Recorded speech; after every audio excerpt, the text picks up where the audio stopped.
Selles videos näitan sulle paari nippi, kuidas äädikat ja sidrunhapet kasutades saad kodus osasid asju puhastada.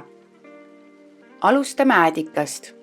Kui lauahõbe ehk noad ja kahvlid on tuhmunud või veeplekkidega kaetud, siis pane nad vee ja äädika lahusesse. Hoia neid seal natuke aega ja kuivata siis kõik söögiriistad ükshaaval ära.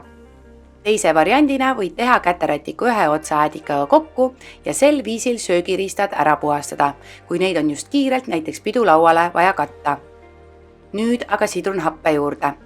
Vahetasin kuskil 10 aastat tagasi veekeetja puhastamisel äädika sidrunhappe vastu, kuna mulle lihtsalt ei meeldi keetmisel see vänge äädika lõhn ja seega sidrunhappe teeb oma töö ideaalselt ära.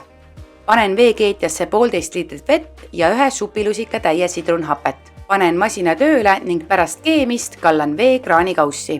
Loputan veekeetja jooksva vee all ja puhas see masin ongi.